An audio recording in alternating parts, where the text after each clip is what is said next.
The geeks come out at night. The geeks come out at night. The geeks come out at night. The geeks come out. The geeks come out at night. We're in. 3, 2, 1. Go. Welcome, crawlers, and welcome, Twitchers. This is the premiere episode of Keep Crawlin with Mike and Brendan. I am Michael Curtis. I'm Brendan LaSalle. And hopefully, for the next 60 minutes, we are going to entertain and even educate you. And if we can't do that, perhaps bring you a little bit of tiny joy in your quarantine lives. So, Brendan, how you doing? I am doing not too bad. Not too bad at all today. Actually, we had a major milestone. I paid a credit card off today. That was exciting. It's been years in the making. That was pretty fun. Had a great game last night. I ran my Tuesday night demo for a bunch of cool cats. It was a good time. It's been good. How about yourself? How's everything going? Good. It's been good. I've been doing a lot of online gaming, kind of keep myself preoccupied. Good. And obviously, we've been working very hard to get the show ready. Brendan and I are both very excited to be debuting here tonight, our very first episode.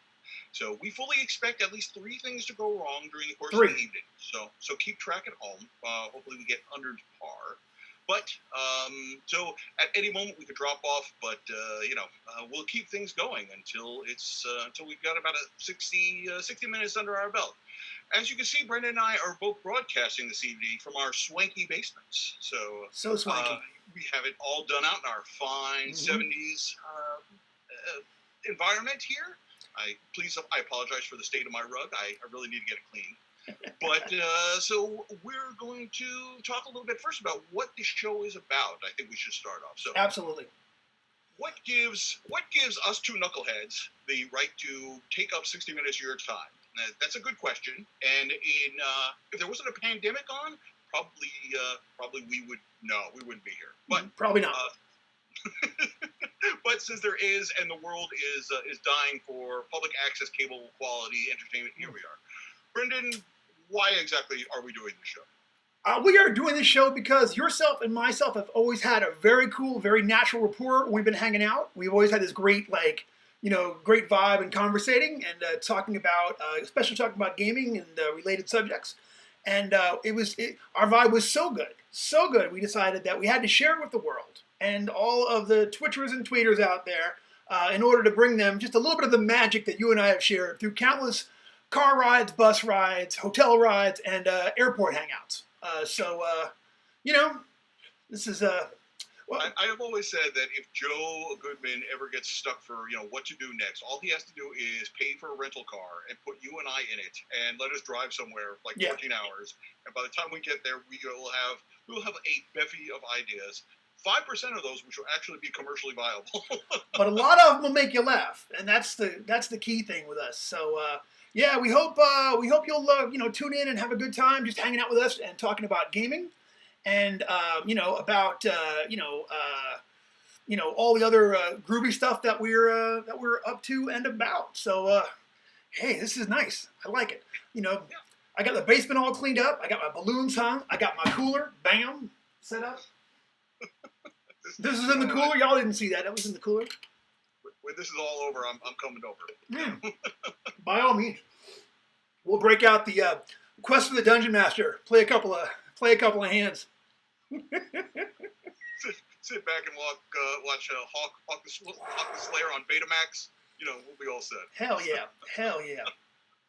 I was thinking, what's the quintessential 70s food to have during your hog viewing party? The food for a party? I mean, if I wanted to go all out, there's nothing more 70s than fondue.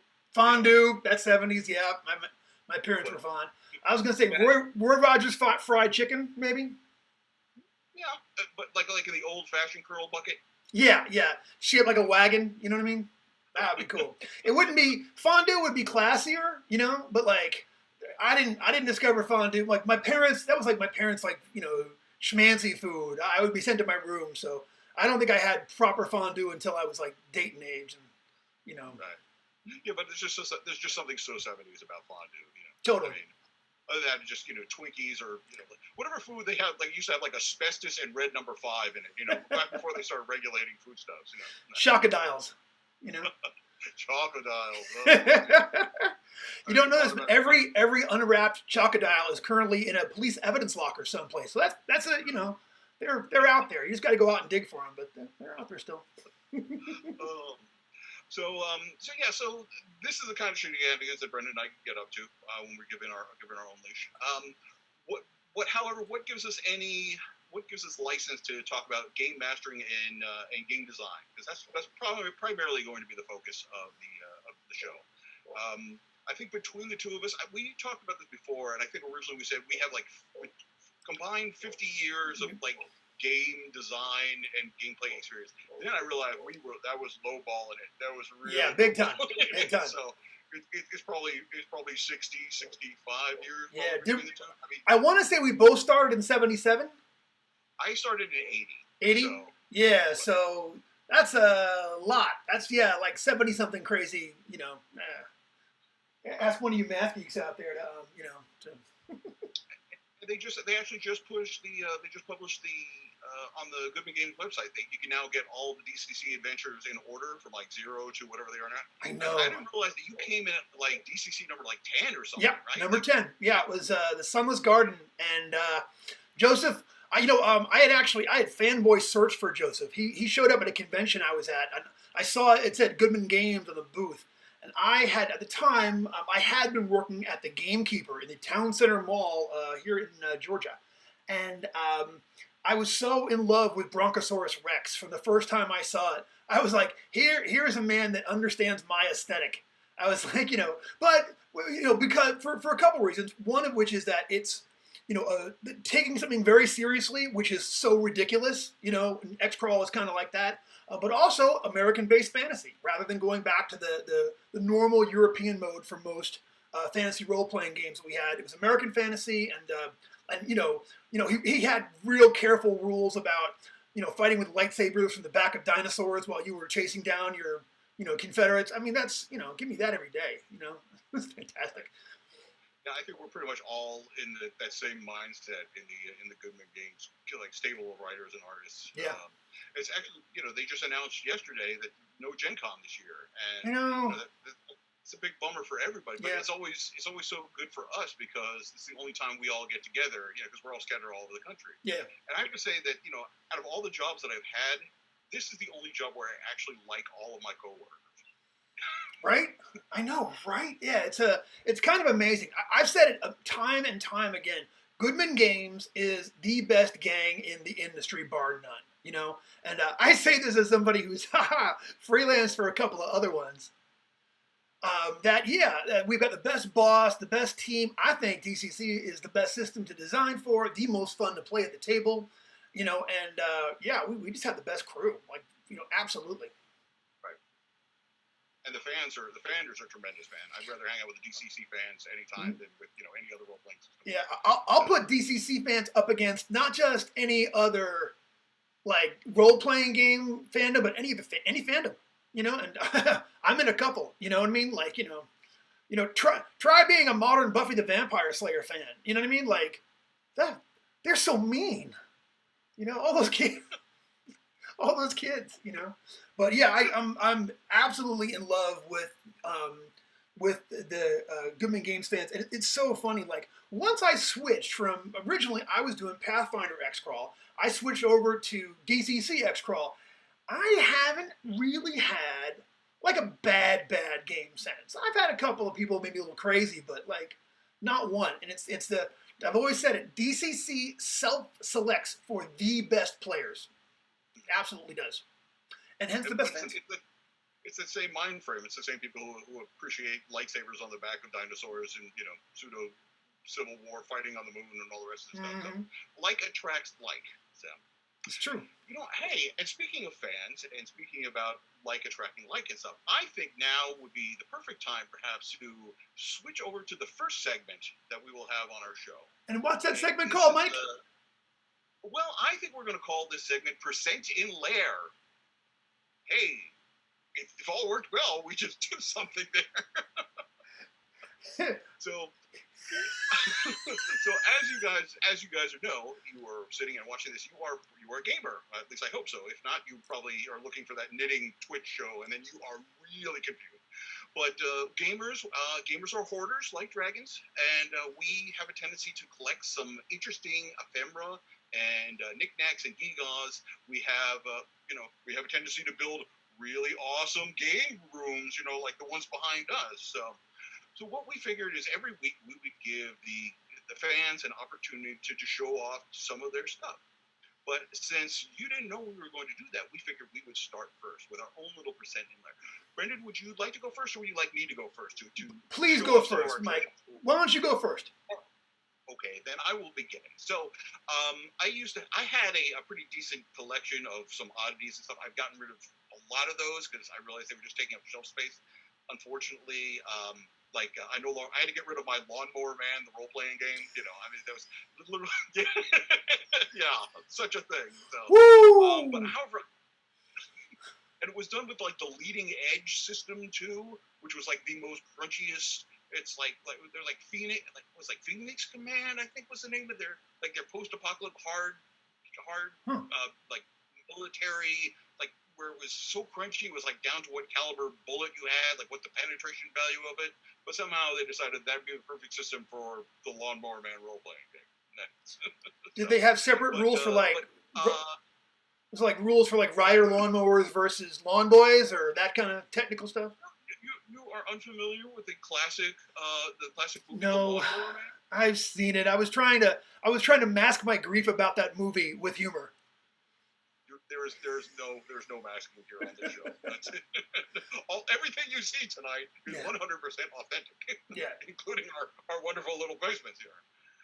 But to get back to what my little treasure I'm going to bring out for present there is a little book that I picked up called The Keep. Yes. The Keep. Oh my God! See, I did it already. There we go. Okay. Pay no attention to what you just saw there. All right. So anyway, what the Keep is, there was a line from Mayfair Games back in the '80s called Rolaids, which had perhaps the best name for role-playing supplements. Although I don't even think, do they even make Rolaids anymore? No, you can still find them. I've got a couple, but yeah, you're real hard pressed to this one. No, you're very hard pressed to find those anymore. But anyway, so The Keep was a horror movie from the 1980s that had, I believe, Liam Neeson and Ian McKellen. And it was like a keep in Poland or the edge of Transylvania, Hungary, somewhere in Central Europe. And there was like a demon, walled up in the keep, and then the Nazis come in and they take over the keep. And there's the old rabbi like, oh no, you don't want to go in there. And they were like, shut up, rabbi, we're Nazis. And then, the thing gets out and starts eating people. And, at one point you're like, are the Nazis the good guys? Like, who am I supposed to be rooting for in this movie? But somehow or somewhere along the lines, they decided that would be the perfect adventure to license for a D&D role-playing game. So I've been fascinated by this movie. I never saw, I was aware of it because it had like one of those great trailers, one of those great 80 trailers. But I didn't actually own it until just a couple of years ago when I found it at Gen Con. I was like, oh, baby, you are coming home with me. And so I keep thinking about possibly running this using DCC at some point, but we'll have to get there. Yeah. So that's what I brought for present Lair. That's fantastic. What have you got, man? Well, okay, so I thought today we would talk, because, so they just canceled Gen Con, so we're all feeling a little bit con hurting right now, and everything's going online, and I thought we would talk about online stuff.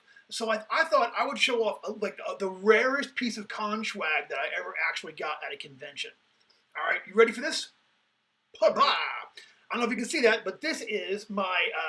This is a bracelet that Judge Evie Walls made for me. It's if you can read it, it says DJ LaBoss, which is, of course, my X-Crawl DJ name. And it's also my tribute to actual DJ LaBoss from Boogie Down Productions, R.I.P. But, respectfully, I use that, and Evie made this for me, and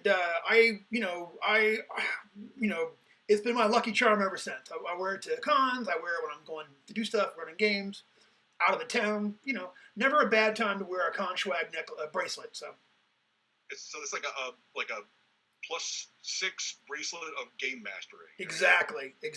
This is the artifact. Once I am dead, this is the artifact that newbie game masters will quest for in order to try to harvest some of my RPG experience, if they ever can do it. I don't know. And unfortunately, they'll have to go through a dungeon designed by Judge Evie. So there's no. Oh yeah, so you're dead.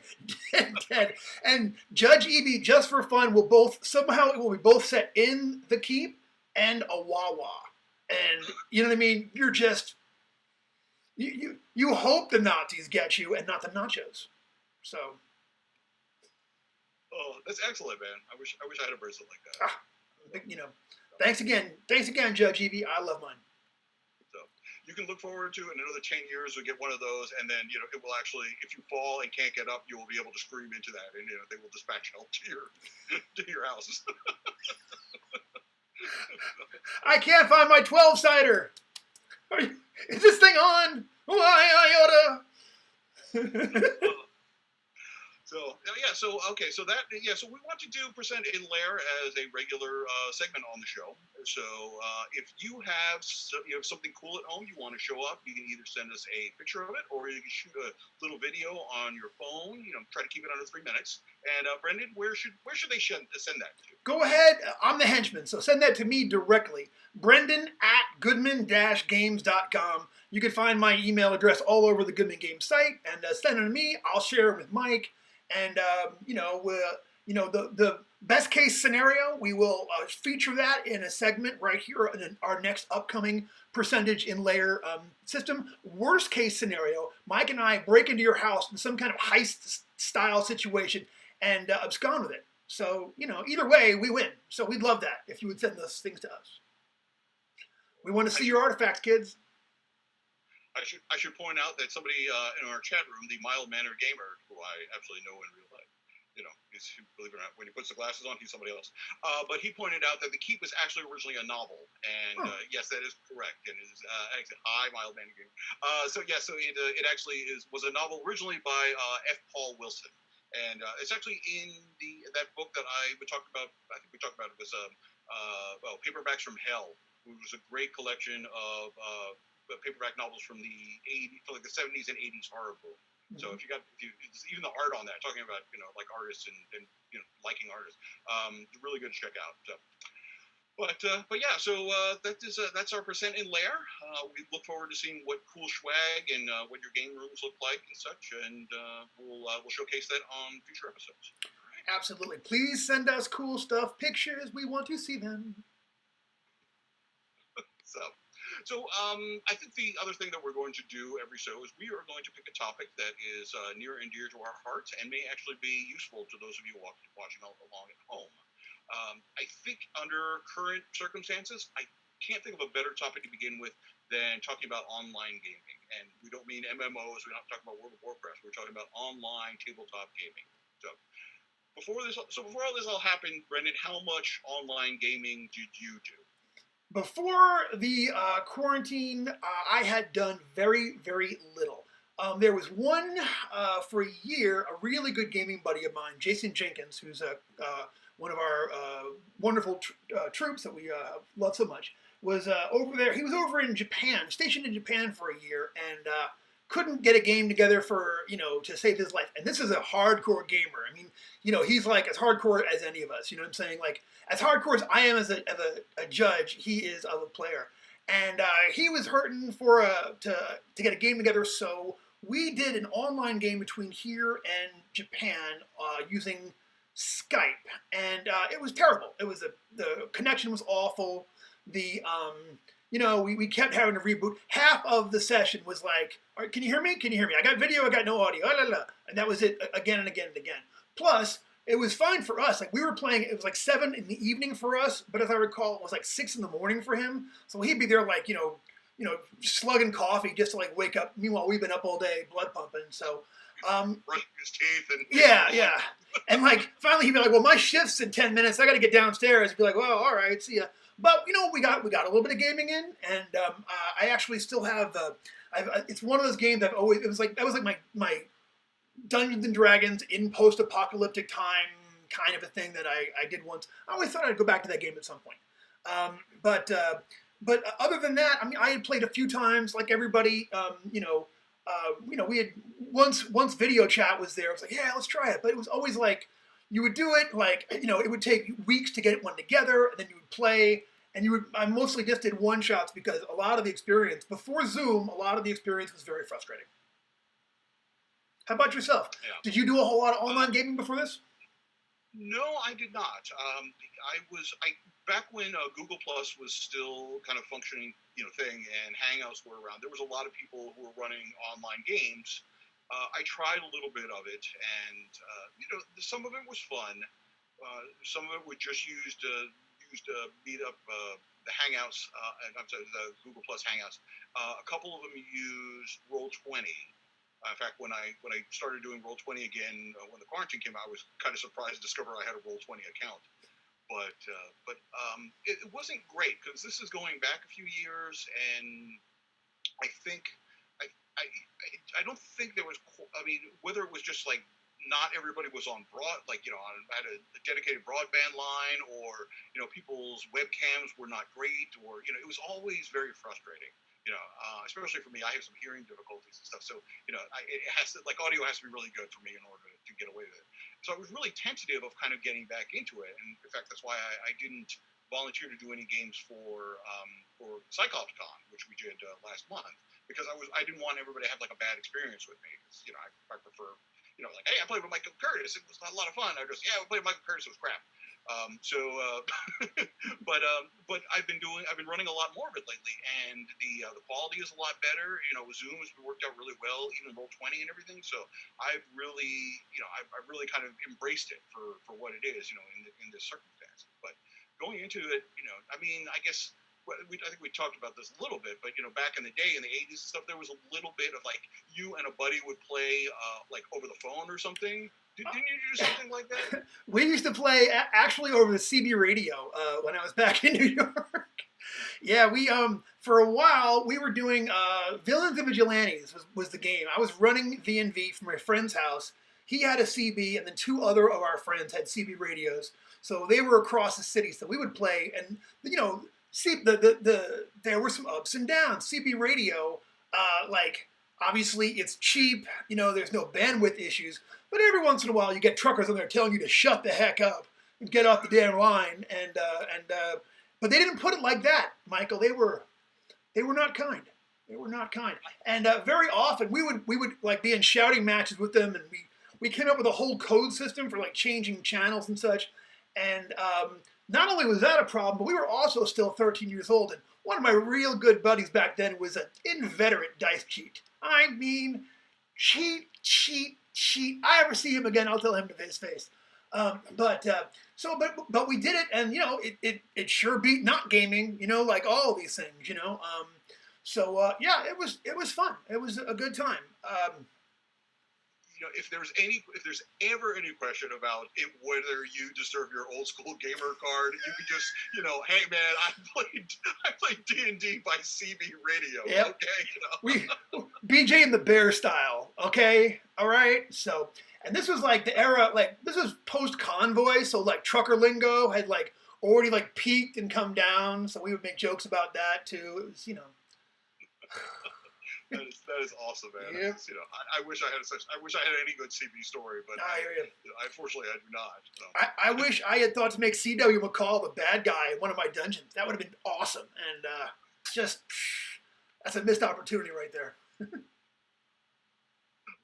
So because obviously, I mean, we had dipped our toes in the online gaming water a little bit before this all began, but I think a lot of people watching this could probably agree that maybe not, because we're actually on a Twitch channel, but there are a good sizable percent of the portion who are probably not watching tonight, who had really no interest in online gaming. I certainly didn't, coming from when we started gaming, I started playing in 80, and you started playing in when? 77. 77, yeah. So I mean, we were around relatively since the start of the hobby, and so the idea of playing online, not playing face to face, is just kind of odd. So kind of always dismissed it out of hand. But what are you going to do? Not game? Right. So we just kind of had to dive in, and the experience has been, out of all this nastiness which we're dealing with right now, I think the one silver lining of this whole cloud of gloom is the fact that we were forced to do this, and I am so grateful for that opportunity. Yeah. I mean, you're running how many games online now on a weekly basis? I'm doing 3 a week, and I'll have 3 or 4 a week depending if it's my turn to run Sunday mornings. But I'll be running. I'm gonna run. I got this week. It'll be 5. I'm gonna run a special Saturday game that we're organizing right now. I can't say just yet, but I don't know but I'm gonna some old gamers who are connected with our tribe who have not played in a long time. I think we're going to introduce them to the wonder that is X-Crawl this Saturday. So cross the fingers, should be a good time. I'll have a full report next week. Cool. So yeah, I mean, it's good that this has happened. This is I'm thankful for this has kind of pushed me to have to learn this whole new skill set, which I had no intention of learning. And I think because we were forced to learn this, I think this gives us the perfect opportunity to talk about, how to go about doing this. Yeah. You watching this might have a concept of how to do online gaming, but I'm sure people who are kind of like us or just I have no interest in doing online gaming. Share this link to this show with them and say, watch these 2 idiots talk about online gaming, and they will explain to you why you should be doing this. So. And you will learn about CBD&D, which you will learn nowhere else. So there you go. So, all right. So Brendan, say I'm really jonesing for a game, and I want to play online.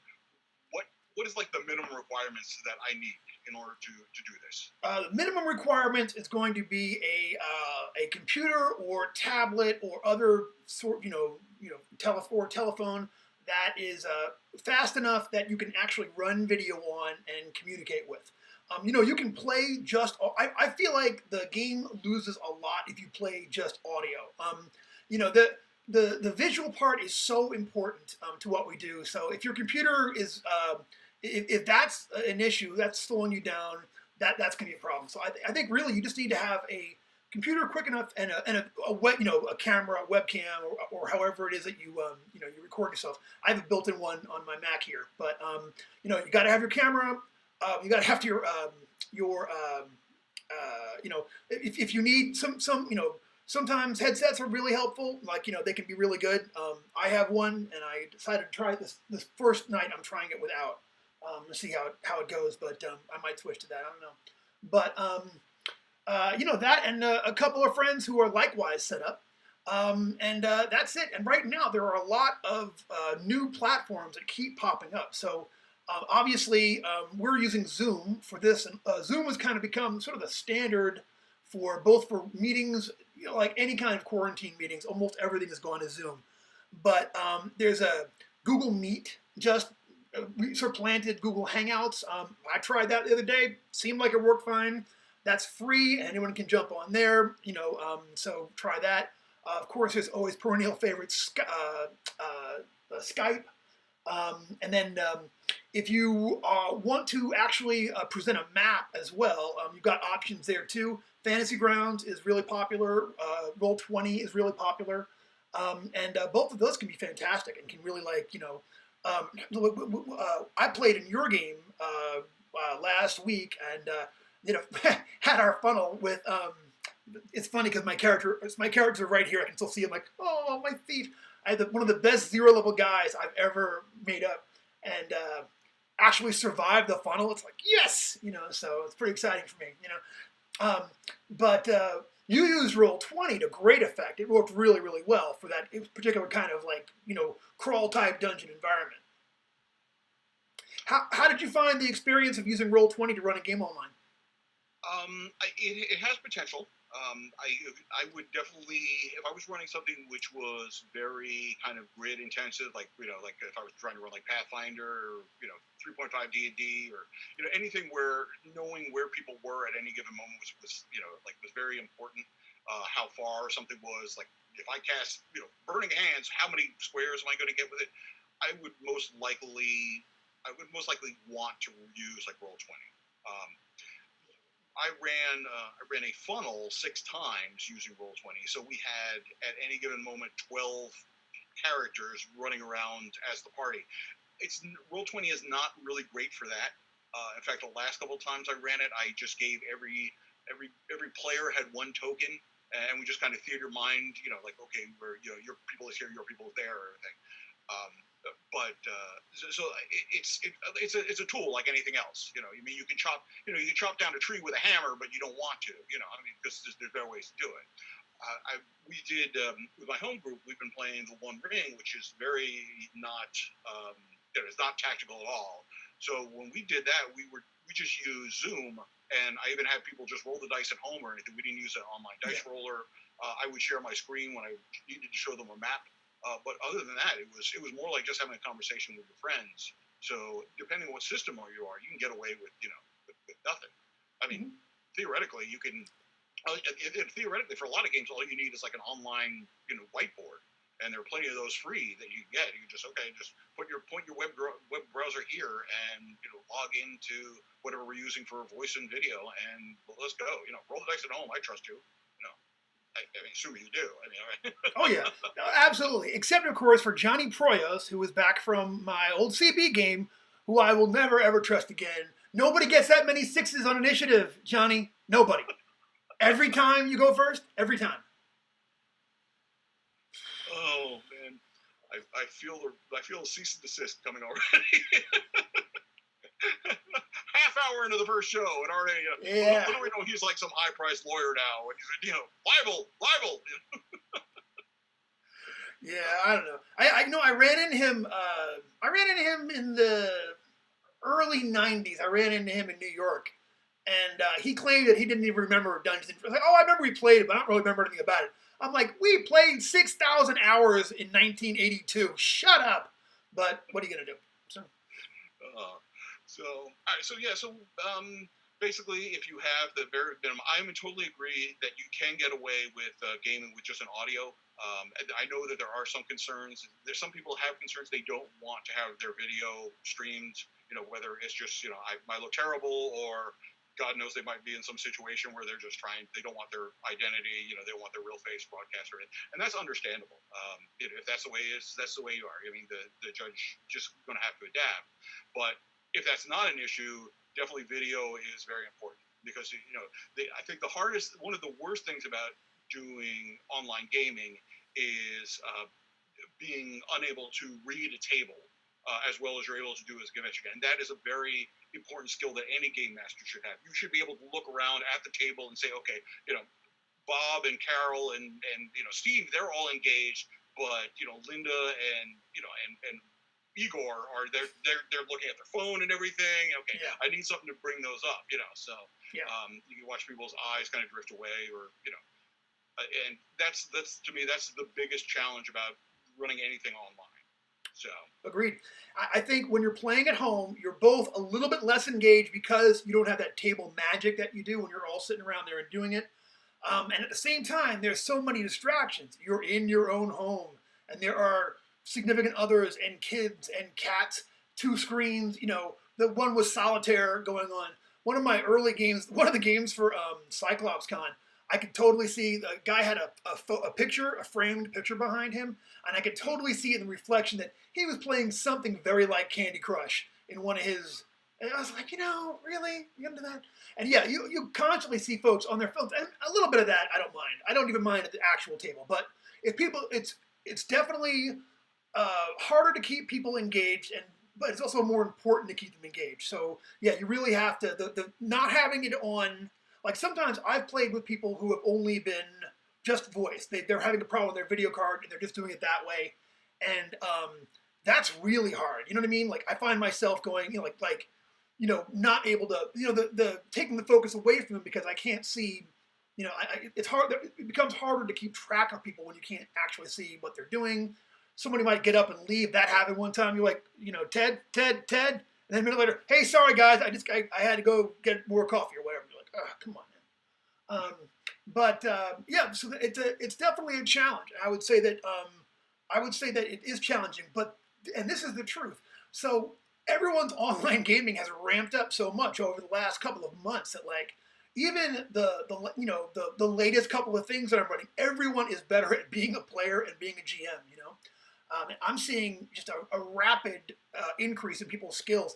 If you do it, it's like anything. Once you do this 50 times, 60 times, or whatever, suddenly you get your groove, and you start being a better player and a better GM, and being able to work your virtual screen like you can work a table.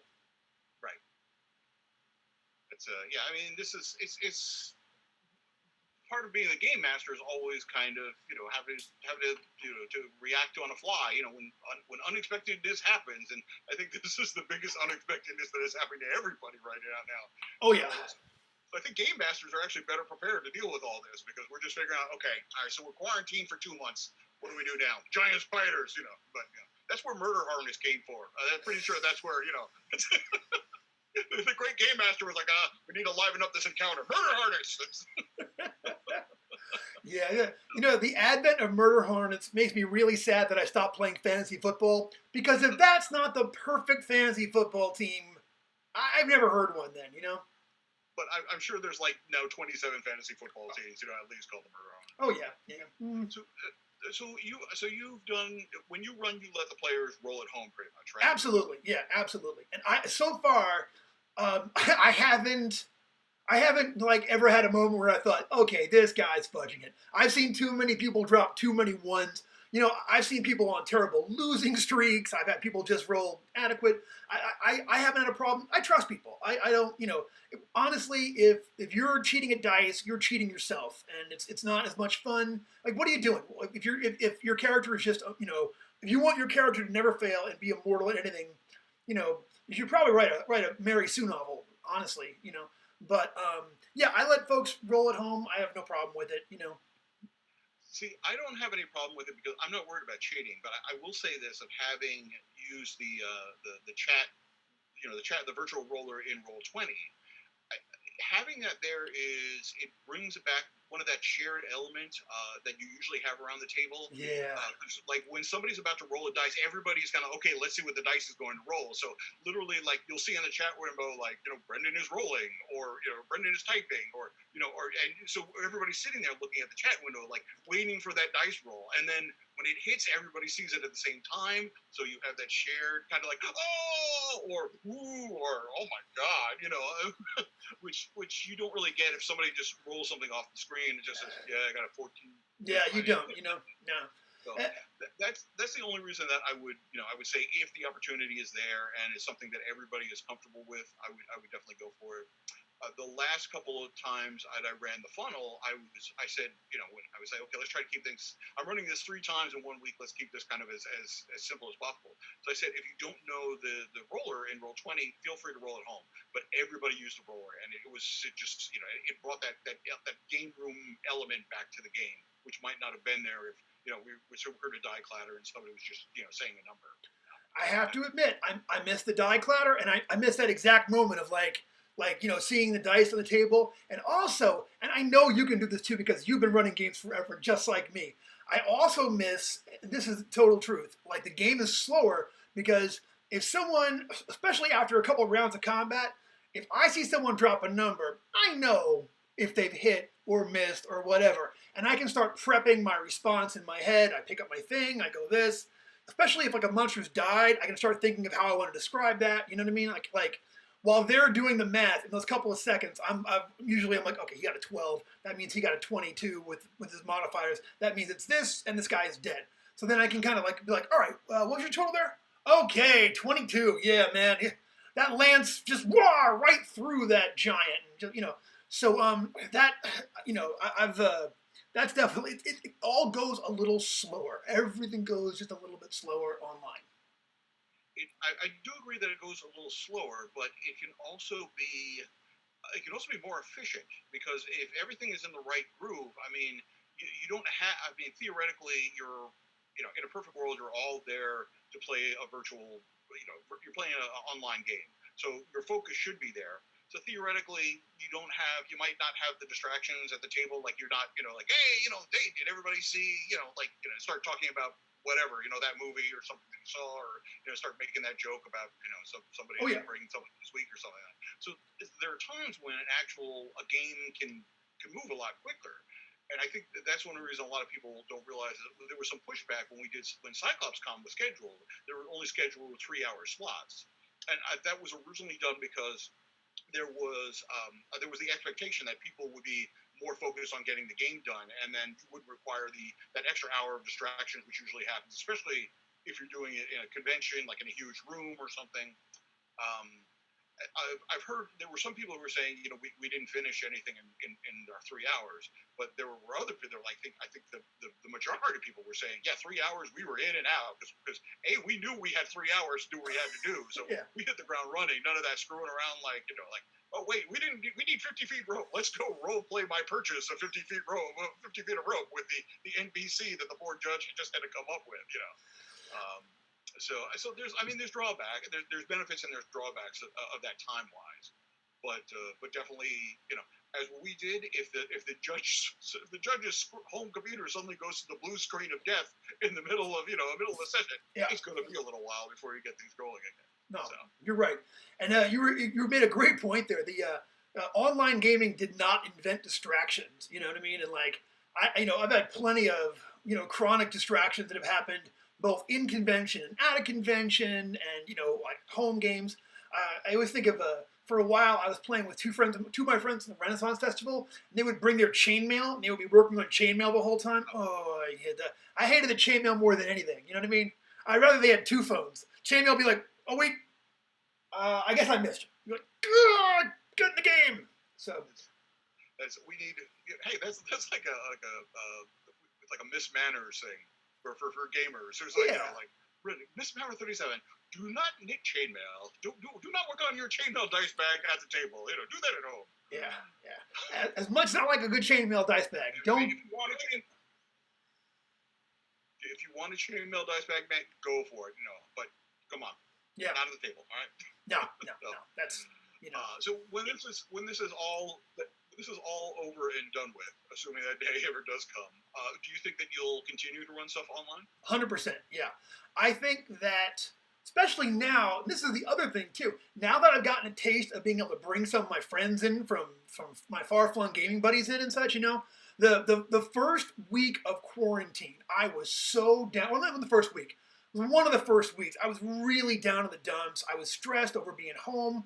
I'm taking out of my, I can't do my regular job. And my buddy Frank, out of nowhere, Frank Roberts was just like, hey, you need a game? And he just threw together a game with me and some of his friends out on the West Coast. And I can't even tell you how much that cheered me up. It was just like, oh my gosh, that was so fantastic, And I kind of saw that was when I first started thinking game therapy. Game therapy should be a thing, So I think I'll absolutely still play online.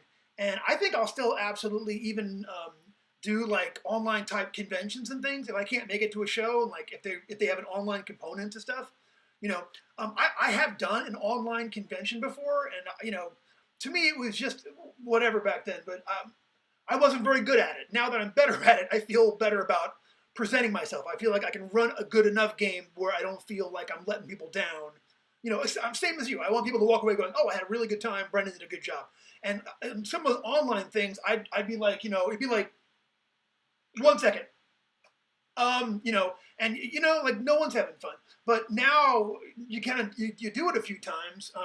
We just had CyclopsCon, and I had a lot of fun at CyclopsCon.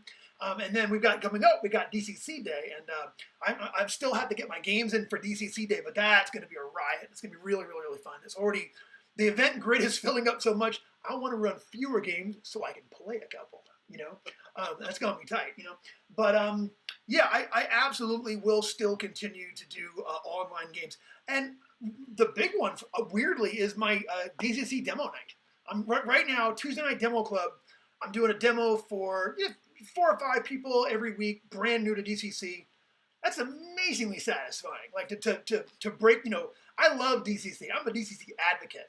And to have this kind of lifeline to the rest of the world, that where I can teach it to them, 100%. How about yourself? Will you continue to do online stuff once we're back out and about? I think I will. I think what I've gotten the most out of this is, I mean, you and I being designers, we always have like there are so many ideas for campaigns that I don't want to run in my head, which will just there's not enough time. I mean, when you have one group, I mean, we're at that age where like my home group, we like to play every other week, but it's more in reality we play often every 3 weeks, or we'll go for a month or two, or we're just something is everybody's busy, we can't get half the group together or stuff. So I think that while it will never, I'll always want to play at the table, I think the opportunity to play with people who are not in your area code is just so great. I mean, that's one of the best things about running the funnel through the DCC Facebook group, is just because I have people, I mean, we had people from Canada, we had people from like all across the country, and then I ran a game specifically on Saturday morning, so we get some fans over from on the other side of the Atlantic playing, and I had a great time doing that. And I said, hey, this is great. And if I want to put a game together, if I want to try out some cockamamie idea, hey, this is the perfect way to do it. Because like I said, there are people out there like, yeah, let's do it. Yeah. Oh yeah. And yeah, you're right. I think getting people together in combinations that you would never normally be able to see them in. You know what I'm saying? Like, I got a road crew report from somebody who's like, he's telling about this great game he had. He's like, girl from Boston, guy from like Canada, 2 people from the UK, and somebody from like Cincinnati. It's like, what are the chances they would ever meet up at a convention? But they got together and they had chemistry and they had a really good game, and I mean, that's fantastic. There's a real value in that. And now that I'm no longer afraid of it. Now that I'm no longer afraid of it, I want more. Right. Yeah, I mean, that's the best thing. We have opportunities to do this, which we didn't have before. Well, I mean, actually, the opportunities were there, but we didn't realize that the opportunity was there to for the taking. And now that we have. So, yeah. So I recommend if you're watching this, if you have not signed up to play some games at DCC Day, man, sign up. There are going to be a lot of fantastic events going on at DCC Day. You should check that out. It's going to be a really good time with a lot of great GMs. Have you heard of they're going to do the designer prisoner exchange? Yes, I have. Yeah, so designer prisoner exchange. All these designers are going to run adventures by other designers, which is just delicious, So I haven't committed yet, but let's just say I've been highlighting my copy of Colossus Arise. Really giving. I just thought, you know what? I love that adventure. I've been dying. I want to play in it. I also want to run it, but boy, I don't know about that 4 hours. We're gonna see. So. My favorite. Well, I mean, it's a great adventure, but the thing I love about that adventure is the cover, because every time I look at that cover, literally what goes through my head is, check out the big brain on Brad. It's literally, there's a big brain on Brad. Hey, you mentioned you're doing the DCC demo thing. Yeah. Now, if I was sitting at home and I'm a big DCC fan, but I know somebody who like what's this DCC thing you play? Like, if I wanted to say, hey, you should try DCC demo thing, how could they find out more information about it? Gotcha. Yeah. Go to it's the Goodman Games website. There's one of the tabs for find a game. You'll find the Tuesday night demo club is the name of it. You can sign up. People sign up a few weeks in advance very often. I'm doing 5 at a time, and I can only bring in so many at a time. But that's been fantastic. You can sign up right there, and then they'll send you a thing. Hey, you're playing this week, and if you can't do it, we had somebody this week couldn't do it. We bounced them up to next week. No big deal. Yeah, you can sign up from that right from the Goodman Games website. If anyone's stuck trying to find that, send me an email, brendan@goodman-games.com, and I'll send you a specific link. But yeah, sign up for that. That's been a lot of fun. 2 hours. Usually we go over character classes and some of the peculiarities of Dungeon Crawl Classics. We play a quick scenario. You kind of get used to dice chain, to spending luck, to everything and such. And, it's been good.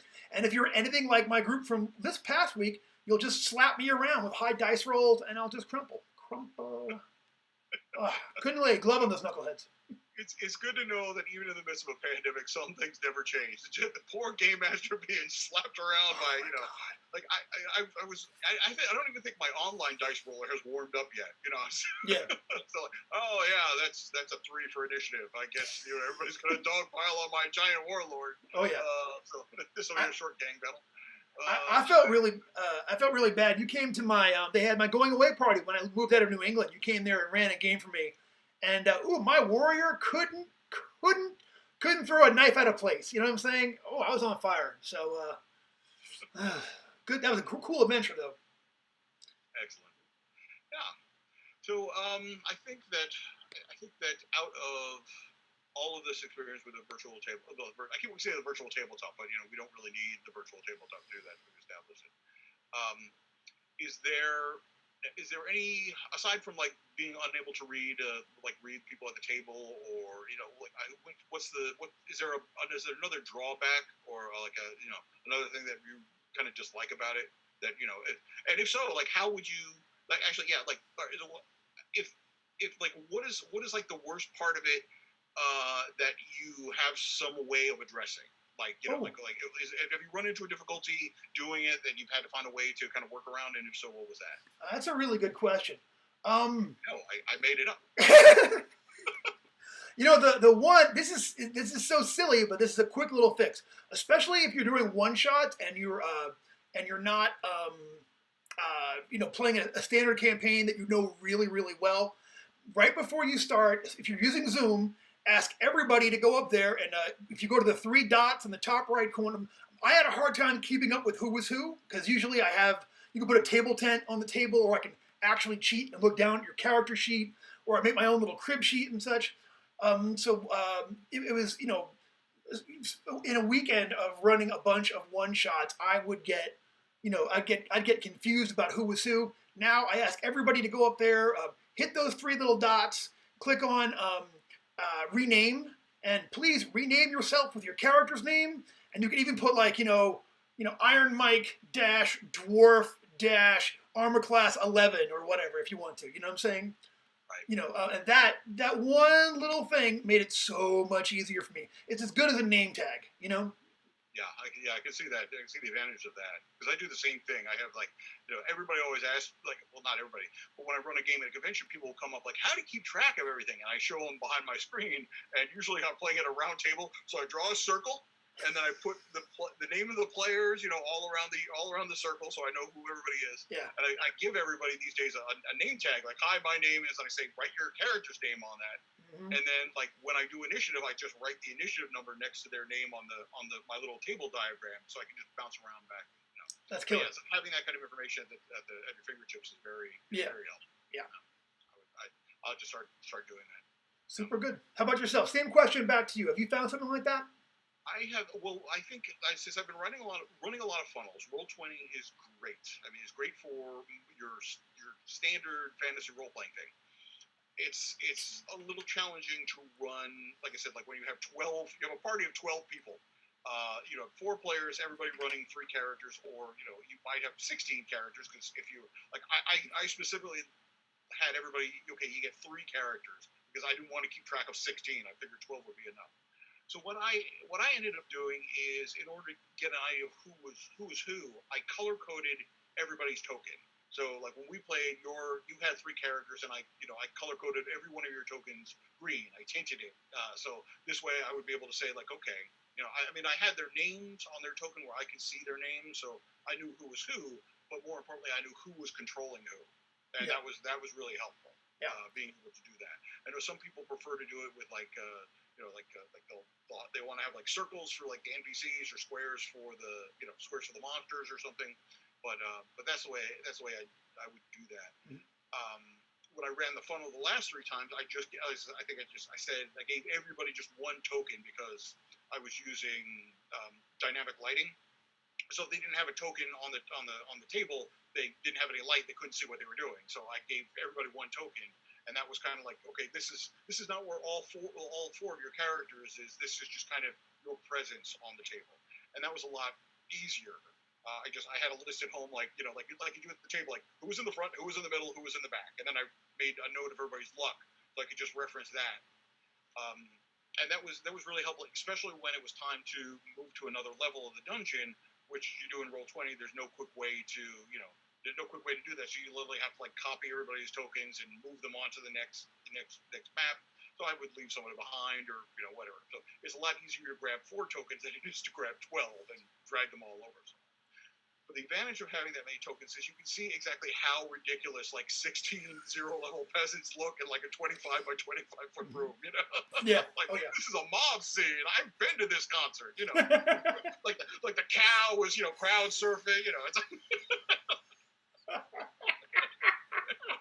the halfling, somebody launching the halfling, I was at that show in '93. I remember that. Awesome. And Mike's too modest, but Mike has also invented a system for sharing and taking away fleeting luck on Roll20. And didn't you make that available someplace? Yeah, that's I put that on the It's on the Facebook. It's on the DCC Facebook group. I think I sent it to Harley. Harley might have tweeted it at some point, but I don't know for certain because I'm not on the Twitter, so I do not know where that went out. But we can try to make that available again. We're doing that. In fact, we'll probably do that during DCC days. Yeah, it's a great innovation. Yeah, but so I think if you are interested in doing online role playing and you have not done it so far, if you want to get in, there's plenty of opportunities coming up. As I say, Brendan is running. He's running so many games right now. I think we're just getting ready to do a Brendan LaSalle app is going to be next. Like Jeremy Renner, the Jeremy Renner guys are not doing anything, so they need help. So. Definitely need to be able to look at the phone, like, what is Brendan Wright doing right now? Making pancakes. All right. There'd be a lot more of that than you would expect. So. But in addition to your games, we've got DCC days coming up in like 4 weeks. So it's like a month away. Yeah, it's coming up quick. Yeah. So I think registration is going to go live. Registration is going to go live soon. So there's plenty of opportunities. I would suggest probably playing in one before you try to run one if you get that opportunity. But you might just say, screw it. I've been playing since '74 and I figured out computers, so I can do this. So yeah. So that's that. So I think we should probably start wrapping things up for the night here. We don't want to keep these people up, listening to us blab for too long. No. We would do it, but we're being polite. Maybe next time we go an hour and a half, 3 hours. You don't know. We could be here all day. This show started at 30 minutes. Yeah, every time we've tried a version of this, it has creeped up incrementally. So, eventually we're going to be like one of those live stream shows, but it'll just be like, yeah, you'll be watching us sleep. Occasionally, like, I'll be like, hey, Mike, what do you think about Legend of the Five Rings? Like sleepover cam. Right? That will be the day, man. That's the one thing about getting older. Those weekend-long sleepover role-playing games that started Friday after school and ended sometime Sunday afternoon. Joe keeps talking about driving around the country in the DCC Wizard Band. I'll believe it when it happens, but we're gonna be tired, achy old men by the time we get from one game store to the other. Just crabby. You kids. So what would make the show perfect if we had some sort of sponsor? You're exactly right. And I think today's sponsor, I found just the right thing for us this week. Today's sponsor, we're going to go back in the day a little bit to the old, because you can now, there's a list of all of the adventures that are from Goodman Games from the very beginning all the way up to modern times. So I'm going to show one of my favorites. Our sponsors this week is going to be Dungeon Geomorphs, which has got all the maps that you need by Clayton Bunce. Dungeon Geomorphs, we stole the idea for you. Check for secret doors when you get here. Check for secret doors. Thank you for sponsoring tonight's show, Dungeon Geomorphs. Thank you, Clayton Bunce, wherever and whoever you are. This episode has been brought to you by Dungeon Geomorphs and Treasure Type M. So. Thank you all very much for joining us here. We're going to call it a night. We'll be back next week, same time, same channel. We can't use the B word because then, Warner Bros. Will sue us. So same Dungeon Crawl Classics time, same X Crawl Classics time. There you go. All right. So thank you all for tuning in. Have a great night. All right. We'll see you next week. Good night.